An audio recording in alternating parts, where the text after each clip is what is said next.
back to the question about, do Jews have more, or do people that have been severely, like, horribly treated, Yeah. marginalized, persecuted, have more trauma in this lifetime? Was that Well, it was kind more of the? like it was not. It's clear there's more trauma, but it's more like anxiety. It's more like mental health problems.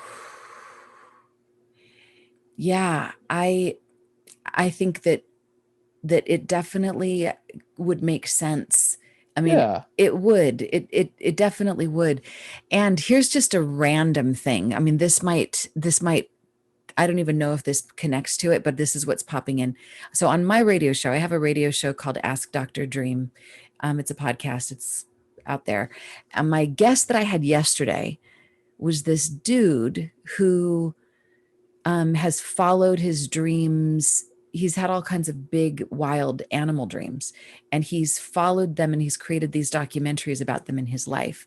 And what he found, he said that he, like, years ago, before he started this documentary process of documenting his dreams, he had severe anxiety, severe depression. And I didn't ask him what was the cause of that. He just had it. It was really severe. But then he said that by hanging out with animals for years, he said that he's got absolutely no anxiety, Yeah. no depression, because he feels like there's something in the magnetic field that it's like whenever you're in nature or around animals who only know how to live in their nature. They don't know how to have an ego. They don't know how to hold a grudge. They don't know how to discriminate. I mean, they know how to eat other creatures, but it's like there's something very pure about them.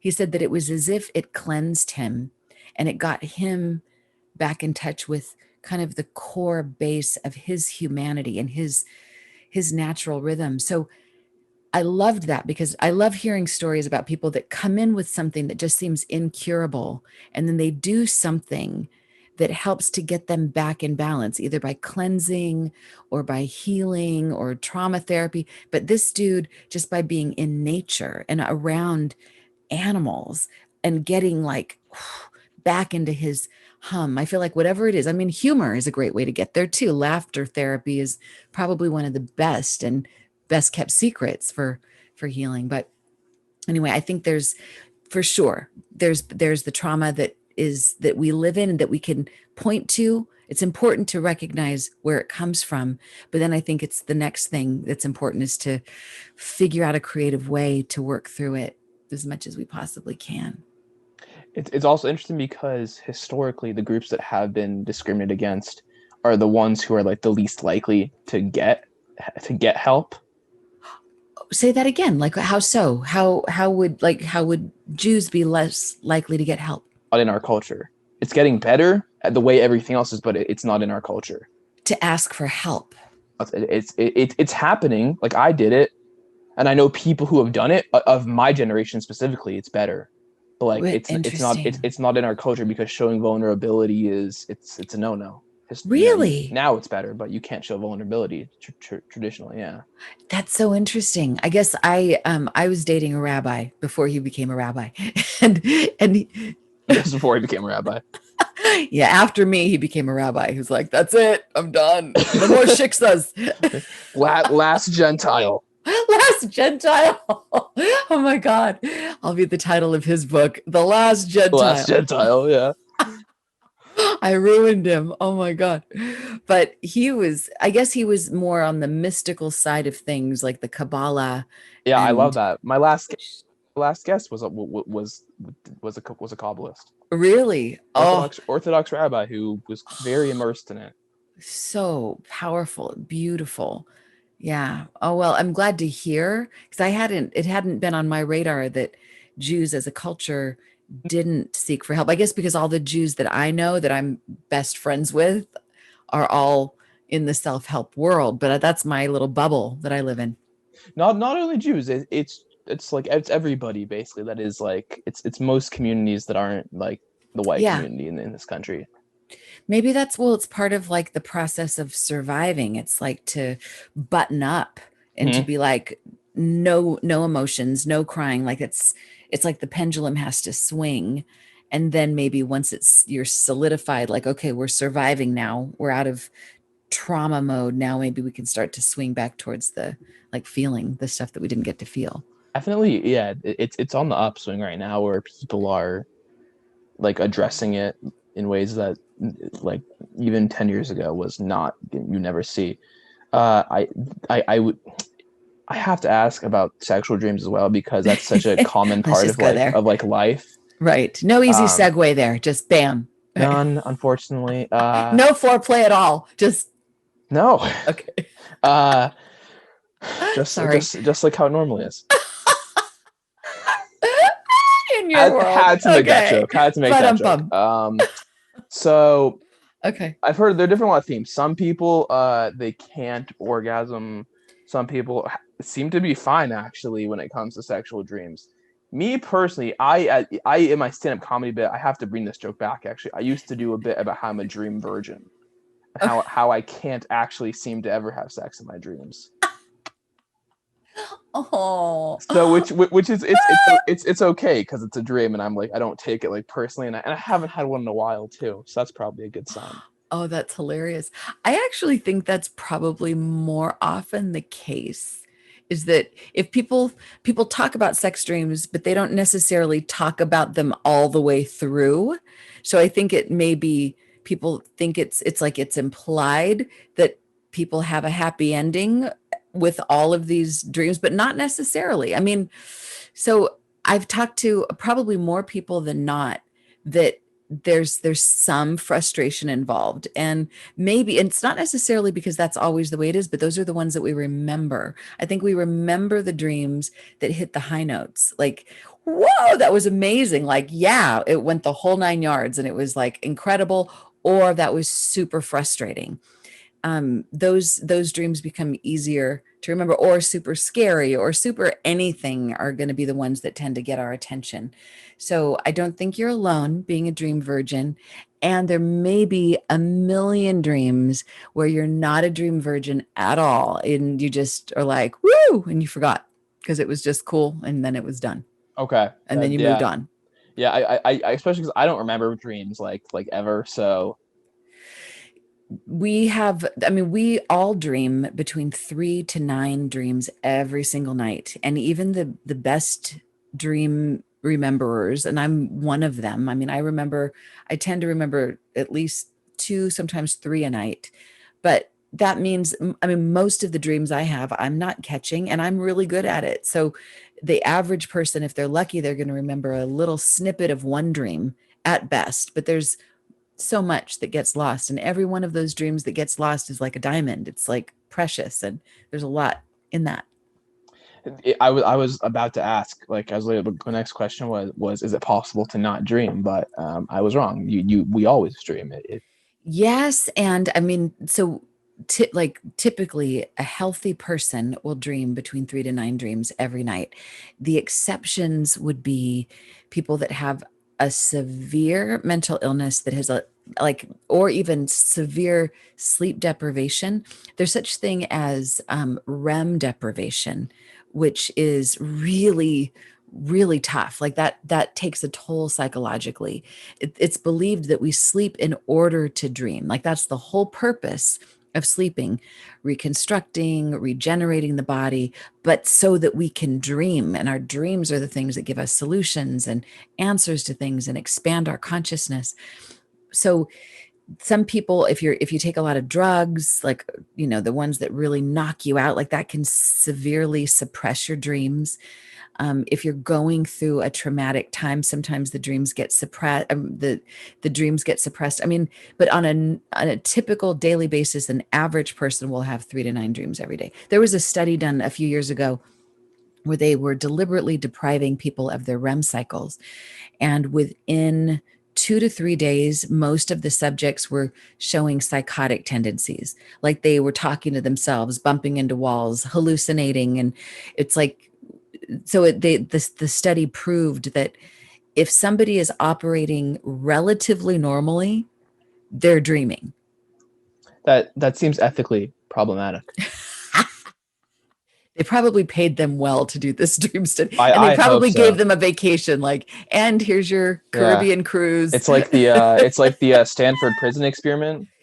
Totally. which could never happen today. And like if you don't know what that is, Google it. Just Google Stanford Prison Experiment. Right. Or even the blue eye experiment, that both of those, are you familiar with that one too? No blue eye actually. Holy God, there's actually a documentary out about that where this teacher, it was about like teaching discrimination, and the teacher came in and said there's been a study, and it said everyone with brown eyes is superior to the people with blue eyes. Oh So wow. all the kids with brown eyes go to the left, all the kids with blue eyes go to the right. And you could see in, and this was little kids, this was in elementary school. They were like, Right there. what's that? It's traumatizing stuff right there. Traumatizing. But then the next day she came in and said, oh, they got the study wrong. It's the kids with blue eyes who are superior to the kids with brown eyes. And it was like just that little thought changed the behavior. There was bullying. There was kids that were crying, feeling so bad about themselves. And it was just amazing with just this little, and then at the end, it was like, and, you know, you're on candid camera. This was all a liar. You've been punked or whatever this. That's But the teacher also played into it because she treated the kids that were either blue eyes or brown eyes that were considered less intelligent. She was treating them like they were stupid, right. and they were acting like they were stupid, and they were feeling bad about themselves. And anyway, it's a little bit less extreme than the Stanford prison experiment, but along the same lines about how, yeah. Anyway, done. Yeah. Just curtsy. Yeah, yeah. Okay. So I'm sure you're aware of like the term we use in society when somebody's quote unquote spacing out. So Okay. like in the when you were on Tim Chadrank's podcast, you talked about Yeah. like how we dream in different ways. You know, we when we talk about dreaming, we I think love how easily you just threw out his name, Tim Chadrongsu. Like you just said it. well, you haven't seen my podcast clip of me saying his name wrong. So on his podcast, on his No Chaser podcast, you talked about how dreaming is in like different forms, like not Yeah. only when we sleep. Yeah. So I can tell you, I was one of those kids that like in school I would be in like a separate world Yeah. I bet. where you literally don't even hear like if it's bad enough, you don't even hear like the noises outside. You know, someone has to like shake you or throw a ball at you or something to get you to like get back. How does that happen? Whew. There's so many ways I could answer that. I want to say that there's something like there's a fine line between genius and like pathology.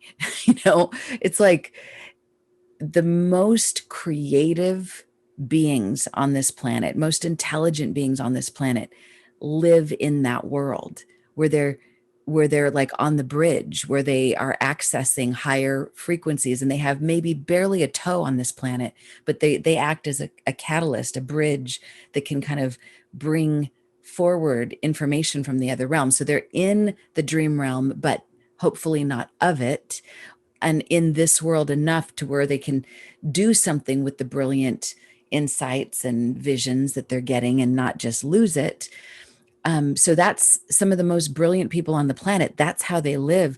And a lot of people who have been locked up and who are locked up live in that same world, but they just have let go of the little toe on the ground. So, I mean, it's an interesting thing. It's like, I think as kids, there's a saying in the dream world called thin walls. It's like when we go to sleep at night, the walls become thin between our conscious and subconscious, and then the wall disappears. We just go all the way in. And then they talk about how there's some people that just live in such a way where they just have naturally thin walls. And that is a blessing. That's a gift. It makes you intuitive. It makes you compassionate and empathetic and probably way more intelligent than those with thick walls. But there's a price tag on everything. It also means that you might miss a few things in this world, and you might get the baseball thrown at your head because you weren't paying attention, or it's I just think that it's like there's many layers to the intelligence that we all have the capacity of tapping into. Some people are wired in such a way where they value the very mundane, pragmatic, tangible, textable stuff of this world, and that's it. That's all there is, and that's all there will ever be, and that's fine. That's where they live. And there's a gift in that. There's a blessing in that because they're kind of unshakable.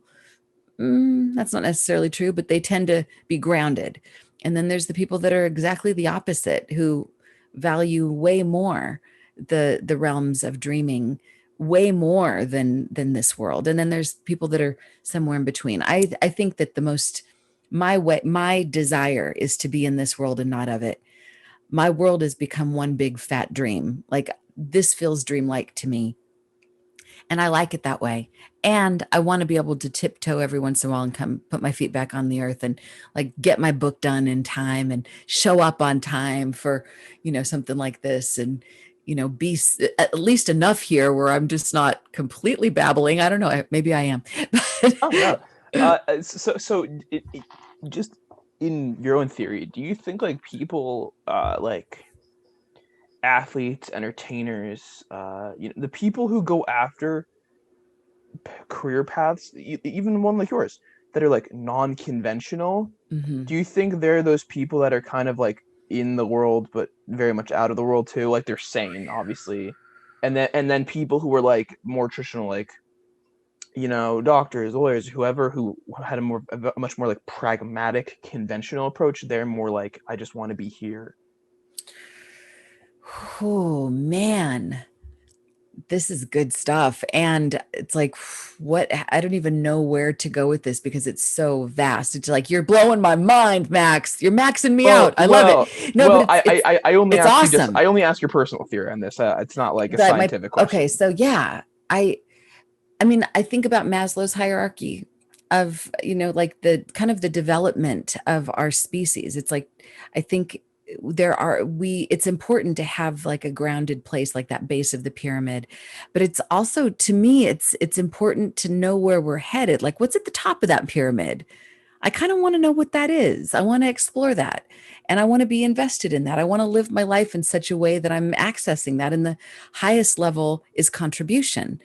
And love is somewhere in the middle. But like, so to me, I feel like I don't know how, but I think we all have our own, there's nature and there's nurture. It's like we all come in with our epigenetics, with our family, with the stuff that is, I mean, I'm Irish. I come from, um, I met a family member of mine from Ireland who is like the genealogist of Ireland. And he said, "Oh, we're all in jail or drunk. That's where you come from. That's what we are." So I've got that, fighting and drinking. And like, that's how you solve problems. And that's how you do life. So that's the nature that I come in with. And then there's the nurture. What is like, what's percolated, what's like inspired me. And to me, I feel like I want to live in such a way that I'm inspired. And I'm really fascinated by it. I don't think it matters what people do for a living, as long as they're turned on. I mean, okay, let me just go behind the scenes for a second. I think the whole purpose of all of this, and even doing dream work, it's really like, here's my hidden agenda, Max. It's the possibility of what I call human 2.0. It's like, there's human 1.0 is just the ordinary, the way Henry David Thoreau says, it's like people living lives of quiet desperation. That's kind of the given way, and where we just get Yeah. by. And then the 2.0 way is where we actively participate in our own evolution. And it's inspiring, it's juicy, and one quantum leap moment leads to the next and leads to the next. And in the spirit of that, we're not fighting change, we're not pushing against it, but we're in the current of it. I mean, there's a lot of people that come to me with dreams about tsunamis, the world ending. And in some way, I think that there is something collective about systems breaking down, and the world that we've known it is is ending in some way. I mean, even just with the pandemic that we've just come through, a lot of systems have revealed themselves as breaking down. What seemed so solid before really isn't. So it behooves us to get into the middle of that stream and find what I like to call the narrow of our marrow, our creative, that spirit that keeps us feeling alive. Like, you following the path to be a comic and an actor. I mean, I imagine there's like the moment you chose to do that, there's a vitality that's released in you that makes you, it just kind of turns up the wattage in the max light bulb. So instead of just being dim and kind of sucking off the light of other people, you become a source yourself, and then you inspire other people. So I don't know, I could wax poetic on this forever, but it's to me, this is the whole purpose of even working on dreams. It's to unlock our hidden potential so that we can have a life that actually would make our dream lives jealous. So, okay, so I guess I'll ask one more question then. It's tied to Human 2.0. So, even for people who, like, you're also on the end of people who remembers dreams well, but even for people who don't remember many dreams, but for the dreams they do remember, how do people make their dreams, good or bad, something productive for their lives? Ooh, great question. I believe every remembered dream requires some form of action in our waking lives. So if we look at our dreams that way, like even take your dream that you talked about, the dream of feeling the feelings of falling in love, Mm-hmm. from the perspective of, okay, every remembered dream requires some form of action. All right, so what do I do? Even just asking the question, what am I supposed to do with this dream? Meditating on the question, you don't have to know the answer, but asking the question puts you in a feedback loop with that dream. And it's as if you're asking the intelligence of your dreaming mind. You're telling it, I'm listening, I'm paying attention.